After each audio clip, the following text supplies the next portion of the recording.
There are several rules from the Cobra Kai cast on how to create an awesome and successful show. Want to hear them? We know you do. Hi, I'm Dylan. Let's go. Strike first, strike hard, no mercy. This is the Cobra Kai motto. We took it to describe one of the main rules on set for almost every actor in the cast. The rule is simple: train hard. Yes, because almost all of the karate moves and choreography you see in the series were performed by the actors themselves. That's why it was crucial for the cast to spend hours and hours doing all kinds of training. Mary Mouser, aka Samantha LaRusso, posted a video on her YouTube channel where she shared her daily physical routine. And according to that video, it's pretty tough. You get up, eat a quick breakfast, and move to the training zone where you spend most of your day training hard. Oh, wrong video. Here. Next up, we're going into a slightly more complicated combo. We were just kind of making things up as we went and had some fun with it. Because Samantha needed to be at her best when she faced Tori, right? Besides training hard, one of the actors was even ready to train others. When Jacob Bertrand, aka Hawk, was asked by Young Hollywood Channel if he would teach them some karate moves, he replied simply, "Hold the mic." And then he showed a really simple, useful, and badass karate kick. We're just gonna do I think it's called a pendulum kick. You just go like this, and you rock, and you come and you kick, and then you come back. It's a way to get in and out. So you come in, and you kick. Yeah, bam. Come in, someone's messing with you, oh, what you want? What's up? Wow, he was enthusiastic as hell. That's why we adore Hawk. So just in case some of you had doubts about whether the actors from Cobra Kai can really beat bullies' asses, be sure they can. So do you guys think you would be able to protect yourselves if it came to be that? Heck yeah. And here's what Jacob had to say. If the dude was my size and weight, I would say yes. If it was, just a 5'8 3/4, 135 guy, I'd take him down. Glad to hear that.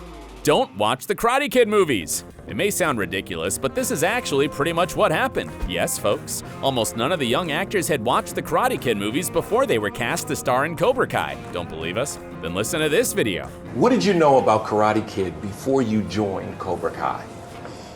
Who wants to take it first? Little to none. Little to none? I'll take the fall for this one. See? Told you. Xolo remembered coming back home from his Cobra Kai audition and telling his mom about it. And of course, she got super excited. Kidding me? You don't know what this is? And was like, this is a big audition, so. Because the Karate Kid was indeed an iconic movie for the older generation. But were there any filming problems because the young actors never saw the movie? Not really. The Cobra Kai writers designed the show in such a way that everyone could get it, whether they watched the original movies or not. And that's what gives Cobra Kai its huge advantage. Older fans want to watch it because of the nostalgia, and the new generation is able to get into the story too. There's something for both the older and younger audiences. Phenomenon. What do you remember about shooting them? And that's probably what made the show so successful. Turn a Disney princess into a despicable character. Writers of the show are saying that they love turning a Disney princess bad. If the actress who played Tori looks familiar to you, there's definitely a good reason. Because you've seen Peyton List before on the Disney Channel. Peyton was in 2 hit shows, Jessie and its sequel, Bunked. But what's interesting is that she only played a supporting character in the first show, Jessie. But after Jessie ended, Peyton immediately received the leading role in the show's sequel called Bunked. Looks like this lady knows how to get what she wants, huh? Both in the Cobra Kai series and in real life. Heck yeah. Use old unseen footage to succeed. As we've said before, you don't need to watch the original Karate Kid movies to understand the Cobra Kai series, and one of the reasons why the story is so clear for everybody is thanks to the flashbacks the main characters have. Yes, Johnny Lawrence keeps seeing his iconic fight with LaRusso again and again. But you know what the interesting thing about those flashback shots is? They weren't in the Karate Kid film. Wait, what, you may ask? Is that CGI or some other new and cool movie technology? Not at all. Many shots that you see in the flashbacks were filmed for the Karate Kid, but they just didn't make it into the final cut. So they were placed in a film archive, waiting for their time. For more than 30 years. The creators of Cobra Kai received permission to dig into those video archives and found lots of unique materials and angles from the movie. Here's what Cobra Kai co-creator John Hurwitz said about how this old footage helped in creating the series. When you watch Cobra Kai and you see that first couple of minutes of the show, you're seeing footage from the original movie, but you're seeing 17 or 18 shots that have never been seen before to give you a clearer sense of Johnny Lawrence's side. Cool, isn't it?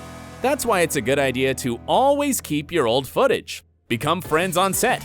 This one might sound like an obvious one, though the truth is that those shows only really succeed if the actors are friends in real life. In his interview with Young Hollywood, Jacob Bertrand was asked to share some fun moments on the set. Where there's this very intense, long, choreographed fight, and it was just so much fun just going all out, and there's some people like, yeah, hit me super hard. I love it. Yeah, just hit us really hard. Sounds so weird. Yeah, I know. You're like, okay, like I guess you want me to. But no, that was really fun. Just Wow, okay, we have only two explanations for it. Either the Cobra Kai actors are masochists, or they're super supportive of each other. Of course they are. They're real friends, and they're all really excited about the filming process. that was really fun. Just collabing with everybody and making that scene look really, really well. Indeed. The cast is super collaborative, and not only on set, but off screen too. If you take a look at their Instagram accounts, you will find a hell of a lot of mutual photos and posts that prove how close all of them are. Hey, if you want to know more about that, check out our other video about the Cobra Kai cast's relationships. The link's on your top right.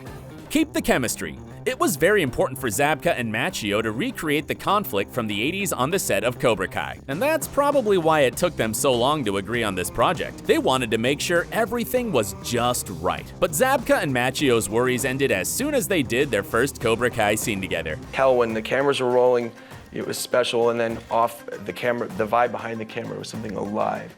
And I remember we looked at each other at the first season and said, that thing that was with us when we did Karate Kid is here. It's truly amazing how these two men can bring something back to life after more than 30 years. And they're also grateful to the show creators and writers. Wonderful to work for these guys because they know more about your They character. know way more about it than we They knew do. more about our characters when we first met than we did. More about us personally. I love that comment from William Zabka. Who's your favorite actor from the series? Which dojo would you like to join? Cobra Kai? Or are you more of a Miyagi-Do type? Let us know in the comments below. Thank you guys for watching this video. Subscribe to our channel and, just as always, thank you for staying awesome.